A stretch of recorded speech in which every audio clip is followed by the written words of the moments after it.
지난 시간에 레그를 배웠습니다. LLM 옆에 단어장을 놓아주는 것. 모르는 단어가 나오면 단어장을 펼쳐서 확인하고 답하는 방식이었죠. 그런데 여기서 질문 하나 드리겠습니다. 이 단어장이 만약에 500페이지짜리 사전이라면 어떨까요? 입모양을 읽는 그 짧은 순간에 500페이지를 처음부터 끝까지 다 뒤질 수 있을까요? 못합니다. 왜 못할까요? 이걸 이해하려면 3강에서 배운 셀프 어텐션을 다시 봐야 합니다. 3강에서 트랜스포머의 셀프 어텐션을 원탁 회의에 비유했습니다. 원탁에 앉은 모든 사람이 서로를 바라볼 수 있다고 했죠. 이게 셀프 어텐션의 강점이었습니다. 근데 이 강점에는 숨겨진 비용이 있습니다. 모든 사람이 서로를 바라봐야 한다는 건 사람 수가 늘어나면 바라봐야 하는 횟수도 폭발적으로 증가해야 한다는 뜻입니다. 10명이 원탁에 앉으면 각 사람이 10명을 봐야 합니다. 10 곱하기 10, 100번. 이 정도까지는 괜찮아요. 근데 100명이면요. 100 곱하기 100, 10,000번. 100배가 됐습니다. 점점 힘들어집니다. 10,000명이면 10,000 곱하기 10,000, 1억 번입니다. 사람 수가 10에서 100, 10배 늘어났는데 서로 봐야 하는 횟수는 100배로 증가합니다. 이걸 5의 n제곱이라고 합니다. n은 토큰의 개수고 계산량이 n의 제곱에 비례한다는 뜻입니다. 셀프 어텐션은 모든 토큰이 서로 다른 모든 토큰을 바라봐야 하기 때문입니다. 3강에서 배운 장점, 모든 사람이 서로를 직접 바라본다. 이게 바로 이 비용의 원인입니다. 그래서 트랜스포머는 한 번에 처리할 수 있는 토큰 수의 상한선이 있습니다. 이걸 컨텍스트 윈도우라고 합니다. 원탁에 앉을 수 있는 최대 인원이 정해져 있는 것과 같습니다. 표를 보겠습니다. 챗GPT 3.5는 컨텍스트 윈도우가 16,000 토큰입니다. A4 용지로 약 24페이지밖에 못 봅니다. GPT-4는 128,000 토큰, 200페이지까지 볼 수 있습니다. 클로드 3.5는 200,000 토큰, 약 300페이지입니다. 숫자만 보면 많아 보이죠? 여러분 회사의 모든 문서를 떠올려 보세요. 업무 매뉴얼 200페이지, 제품 스펙 문서 500페이지, 고객 응대 가이드 150페이지, 사내 규정집 300페이지, FAQ 모음 100페이지, 합치면 1250페이지나 됩니다. 2026년 4월 기준 가장 큰 컨텍스트 윈도우를 가진 제미나이 2.5 프로도 200만 토큰, 약 3000페이지 정도가 한계입니다. 1250페이지가 들어가긴 합니다. 그런데 들어간다고 해서 다 좋은 건 아닙니다. 원탁이 너무 커지면 한 사람의 발언과 묻히는 것과 같죠. 컨텍스트 윈도우가 커지면 그만큼 비용과 속도 부담이 함께 커집니다. 토큰 수가 늘면 계산량이 n제곱으로 폭발한다고 했죠. 비용도 그만큼 올라갑니다. 매번 수천 페이지를 통째로 넣으면 응답 하나에 수천 원이 들 수 있습니다. 그러면 어떻게 해야 할까요? 1250페이지짜리 단어장을 통째로 원탁에 올려둘 필요가 없습니다. 미리 페이지별로 잘라놓고 질문과 관련된 페이지만 꺼내서 원탁에 올려놓는 겁니다. 고객이 반품 절차를 물어봤다.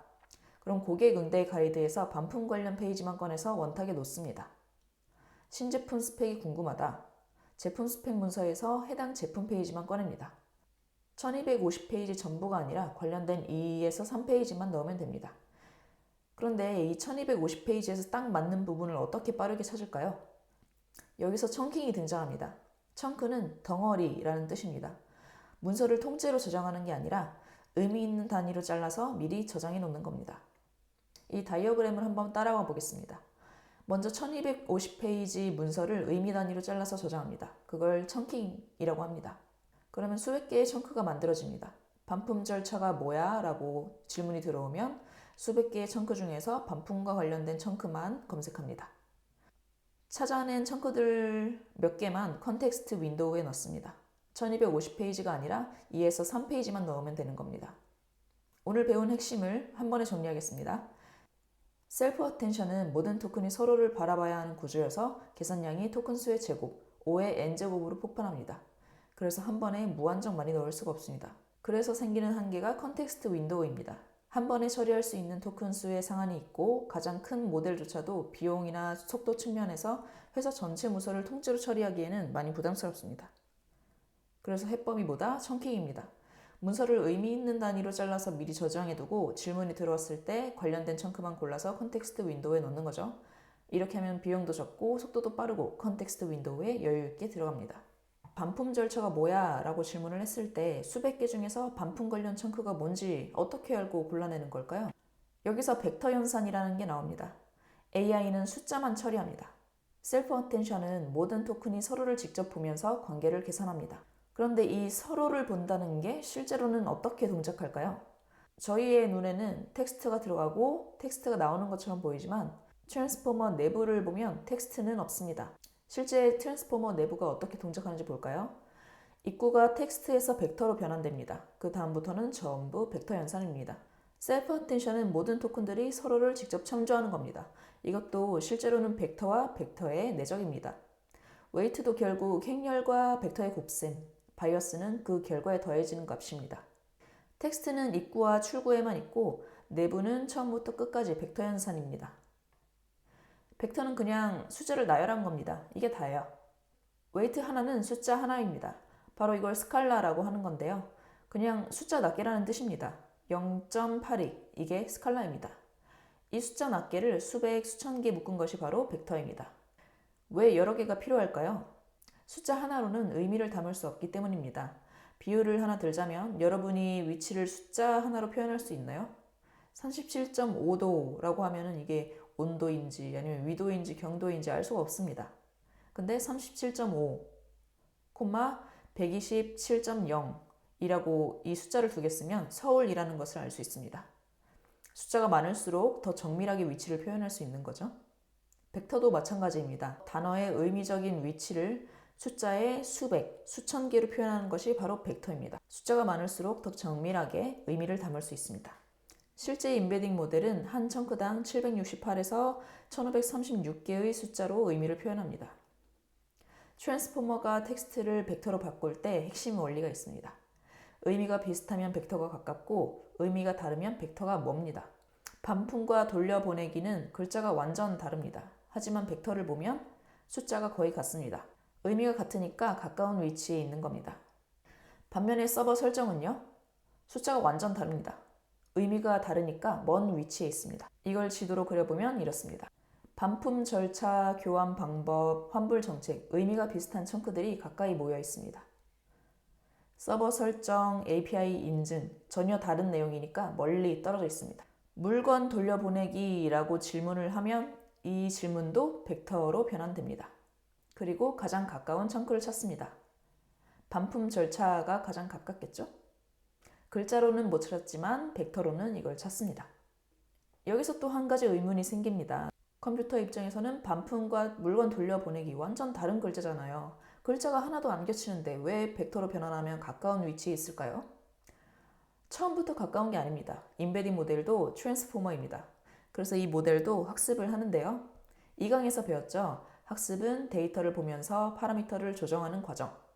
임베딩 모델은 학습할 때 인터넷에 방대한 텍스트를 봅니다.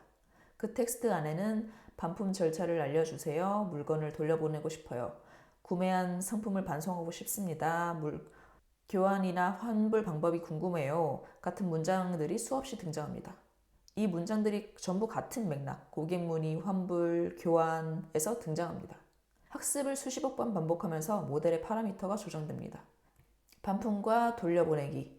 이 표현들은 항상 비슷한 상황에서 나오네. 그럼 비슷한 벡터로 바꿔야겠다. 가족 오락관 고역 속의 외침으로 설명드리면 임베딩 모델도 입모양 읽기 연습, 즉 학습을 한 겁니다. 수십억 개의 문장들을 보면서 이 표현들은 같은 뜻이구나를 파라미터에 저장한 거죠. 컴퓨터가 반품의 뜻을 이해한 게 아니에요. 반품과 돌려보내기가 항상 비슷한 문장에서 등장하니까 비슷한 숫자로 바꾸도록 파라미터가 조정된 것입니다. 대량의 데이터에서 스스로 학습하면서 그런 판단 기준을 찾아낸 거죠. 자, 여기까지 정리해보면 트랜스포머 내부는 전부 벡터 연산입니다.